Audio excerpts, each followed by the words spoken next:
Nabisto ng mga otoridad ang modo sa isang bodega sa Maynila. Ang mga produktong expired na, pinapalitan daw ng expiration date. Arestado ang 5 tauhan ng bodega. Balitang hatid ni Jomer Apresto. Sinalakay ng mga tauhan ng MPD Special Mayor's Reaction Team o SMART ang bodega na ito sa Quiapo, Maynila nitong Miyerkules ng gabi. Tumambad sa mga otoridad ang sari-saring expired na produkto na binago umano ang expiration date ayon sa pulisya. Ilan sa mga nakaimbak sa bodega ay mga candy at chocolate na madalas bilhin ng mga bata. Mayroon ding mga keso na noon pang 2025 expired. Mayroong mga spaghetti sauce, imported soft drinks, maging mga gamot at vitamins na binago rin ang expiration date. Sa banyong ito, sinasabing binubura ang mga expiration date ng mga produkto gamit ang ilang kemikal. Ito yung bodega na pinasok ng mga tauhan ng Manila Police District kamakailan na naglalaman ng samot-saring expired na imported goods tulad na lamang nitong hawak kong soft drinks na wala na o burado na ang expiration date. Sa videong ito, may kita pa ang ilang daga na pag-alagala sa loob mismo ng bodega. Pag nakita mo yung lugar talaga, napakarumi at saka makikita mo yung mga produkto nabubulok na. So talagang hindi na siya for human consumption. Sabi ng MPD SMART, isang confidential informant ang nagsumbong sa kanila. Agad silang nagsagawa ng operasyon kung saan nahuli ang 5 empleyado ng bodega. Yung 2 babae, tumalabas na sila yung mga nagtitinda. Yung mga lalaki, yung 2 doon mga sinasabing kargador. At yung isa, yung tiga-bura at siya rin yung tiga-tamper ng mga produktong sinasabi natin na mga expired na. Halos 1 million pesos ang halaga ng umano'y expired food products ang nasabat sa operasyon. Nakuha rin sa loob ng bodega ang 3 portable printer na ginagamit daw para mabago ang expiration date. Patuloy na hinahanap ng mga otoridad ang may-ari ng bodega. We'll make sure na may gobyerno sa Maynila. Ito ay bagay na binibigyan namin ng matinding atensyon dahil kalusugan ng mga bata, tao, nakakain ito. Nasa kustodiya naman na ng MPD SMART ang 5 naaresto na tumangging magbigay ng pahayag. Maharap ang mga sospek sa reklamong paglabag sa Consumer Act of the Philippines at Food Safety Act of 2013. Naikipag-ugnay naman ng MPD sa Department of Public Services ng Maynila para sa maayos na disposal ng mga nasabat na expired na food products. Jomer Apresto nagbabalita para sa GMA News. Dahil walang pinipiling oras ang pagtama ng lindol, isinagawa ang second quarter nationwide simultaneous earthquake drill ngayong pong umaga. 3, 2, and 1. Sa hudyat na yan, sama-samang nag-duck, cover and hold ang mga lumahok sa earthquake drill. Kabilang po dyan ang mga ahensya ng gobyerno, lokal na pamahalaan at pribadong opisina sa buong bansa. Kabi-kabilang simultaneous exercises din ang isinagawa sa kasagsagan ng emergency situations matapos ang pagtama ng lindol. Inilatag din ng Office of Civil Defense ang Harmonized National Contingency Plan sakaling tumama sa Greater Metro Manila area ang pinangangambahang The Big One. Layon po nitong mas paigtingin ang coordination mula sa national hanggang sa regional response system and access. Pinagmumulta ng Department of Labor and Employment ng mahigit 11 milyong piso ang may-ari at contractor ng gumuhong gusali sa Angeles, Pampanga. Mahigit sa 1 milyong piso riyan ay mapupunta sa mga apektadong manggagawa para sa mga sahod at benepisyo na hindi na ibigay sa kanila noon. Mahigit 10 milyong piso naman ay para sa administrative fines. Ayon sa DOLE, may mga nakitang paglabag sa labor at safety standards sa pagtatayo ng gusali. I-endorse ng DOLE sa National Bureau of Investigation at lokal na pamahalaan ng Angeles City ang kumpletong records ng kaso para sa paghahain ng mga reklamo. Una nang tiniyak ng DOLE na makakatanggap ng tulong ang mga pamilya ng mga nasawing empleyado. Sang-ayon ng ilang construction workers sa desisyon ng DOLE, anila, hindi ligtas ang kanilang pagtatrabaho dahil walang mga safety equipment. Kulang din daw sila sa sahod at benepisyo. Sinusubukan pang kunan ng pahayag ang kontraktor at may-ari ng gumuhong gusali.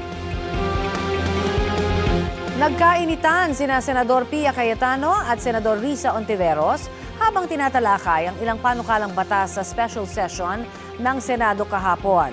Si Senador Chis Escudero naman ang itatalagang presiding officer sa impeachment trial ni Vice President Sara Duterte ayon kay Senador Ping Lacson.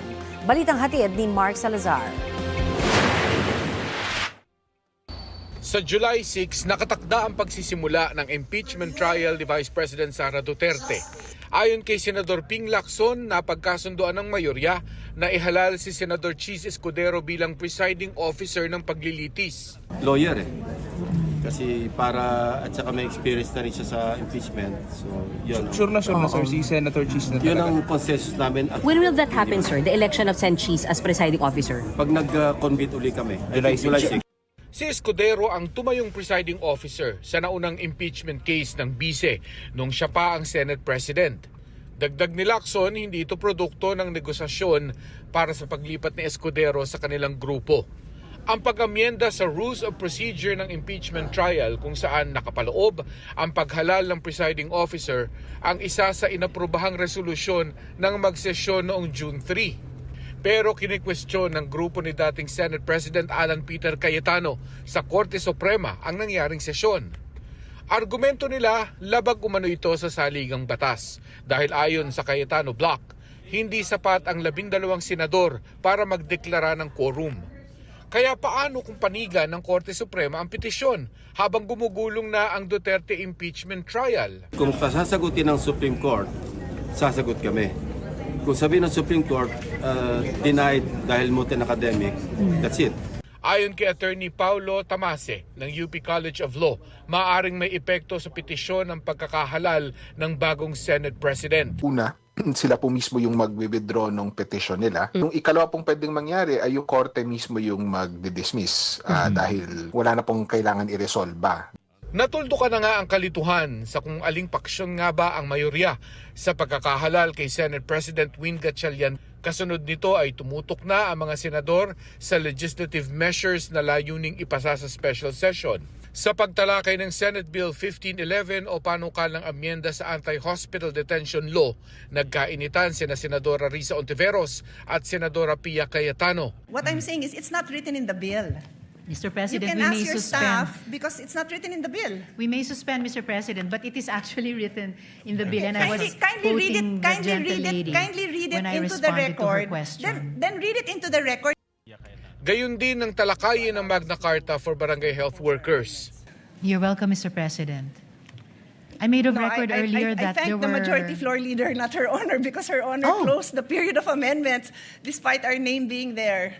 Well, Mr. President, just to reiterate, I made of record that there were no more committee amendments and no other colleagues had submitted proposed individual amendments. And I said repeatedly, more than once, that if the body allows, that I would respectfully move to close the period of amendments. Kasama naman sa mga ipinasakay ang resolusyon para sa pagbibigay ng sapat na pondo para sa relief at rehabilitation ng mga komunidad na tinamaan ng lindol at pagpapahayag ng pasasalamat sa mga frontliner at responder. Nakumpirma na rin ng Commission on Appointments ang promotion ng 5 general ng Armed Forces of the Philippines o AFP at ang appointment ng 85 opisyal ng Department of Foreign Affairs. Hiniling din ni Senador Bam Aquino na imbestigahan ang pagkamatay ng 2 atleta ng Ateneo. Sa Kamara na ipasa ang lahat ng priority legislative measures na tinukoy ni Pangulong Bongbong Marcos sa pagpapatawag ng special session. Kabilang ang panukalang anti-political dynasty law na inuulan ng batikos dahil sa malabnaw daw na bersyon nito sa third at final reading. Should you make that bill stricter and more constrictive, nawawala yung suporta ng lower house. Marami talagang political dynasty dito sa lower house. You know, I'd be an idiot if I said I wasn't from one either. Di naman yan ginawa dahil yan ang gusto namin na ipasa na bill. Ginawa namin yan because that was the limit as to the support that we could garner from the lower chamber. It was really a matter of getting it through already na ipasa natin dito sa house to get the conversation started. This is not the final result of what the bill will be. I highly doubt that the Senate will adopt the House version. Wala rin tayong ilusyon, no? Ay, alam naman natin sa Senado, magkakapatid nga ang nandyan eh. Now, yung Senate, kailangan bantayan natin, no? Anong gagawin nila? May papasa ba silang version? No? Tapos, after that, the BICAM. Ngayong natuldukan na ang issue sa Senate presidency, umaasa ang House Prosecution Panel na wala nang hahadlang sa impeachment proceedings ni Vice President Duterte. Wala na pong dapat balakid sa pagtutuloy ng paglilitis on July 6. Mark Salazar, nagbabalita para sa GMA News. Ito na ang mabibilis na balita. Patay ang isang babae matapos pagbabarilin sa barangay 188, Caloocan, pasado alas 6 kagabi. Ayon sa mga saksi, nakarinig sila ng hindi bababa sa 2 putok ng baril. Ang salarin, nakasuot daw ng itim na jacket at sombrero. Tumanggi munang magbigay ng pahayag ang pulisya habang nagpapatuloy ang investigasyon. Inaalam pa ang pagkakakilanlan ng biktima. Nagsasagawa na rin ng backtracking ang pulisya para matugis ang gunman na tumakas sakay ng isang motorsiklo. Nabisto ng Bureau of Customs sa mga shabu na isinilid sa beauty products sa Port of Clark sa Pampanga. Ayon sa mga otoridad, galing sa Amerika ang shipment at ipapadala sa Mandaluyong. Aabot sa mahigit 27 milyong pisong halaga ng mahigit 4 na kilong shabu. Na-turn over na yan sa Philippine Drug Enforcement Agency para sa pagsusuri. Inaalam pa kung sino ang nagpadala ng shipment at kung sino ang tatanggap nito. Nagkalat ang sandamakmak na bote ng beer sa kalsadang yan sa Barangay Buhatan sa Sorsogon City. Nagsilabasan ng mga residente. Ang ilan, nagkanya-kanya ng kuha ng beer. Ayon sa kapitan ng barangay, posibleng overload ng truck kaya nang dumaan ito sa pakurbang bahagi ng kalsada, tumapo ng mga beer. Ligtas naman ang driver at kanyang pahinante. Sinusubukan pa silang makuhanan ng pahayag. Wala ring ibang nadamay o nasaktan sa insidente. Tumagal ng halos 2 oras bago naalis ang mga bubog at basyo ng beer doon. Wala pa ring pahayag ang kumpanya ng mga natapon na beer. Hindi under attack ang Senado nang magkagulo roon noong May 13. Batay po yan sa initial findings ng Panel of Prosecutors ng Department of Justice. The action taken by the OSAA against the NBI on May 13, 2026 was not justified.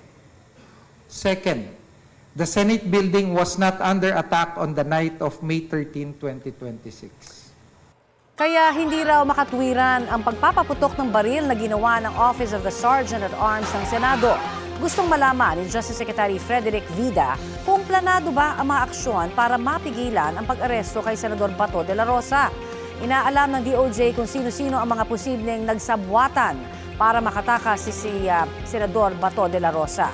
Nauna nang sinabi ni Senador Alan Peter Cayetano na hindi tumakas o hindi pinataka si De La Rosa noong May 14. Malaya raw umalis si De La Rosa noon dahil walang local warrant of arrest para sa kanya. Maghahain ng request ang DOJ sa Senado para pahintulutan silang mag-inspeksyon muli sa Senate premises.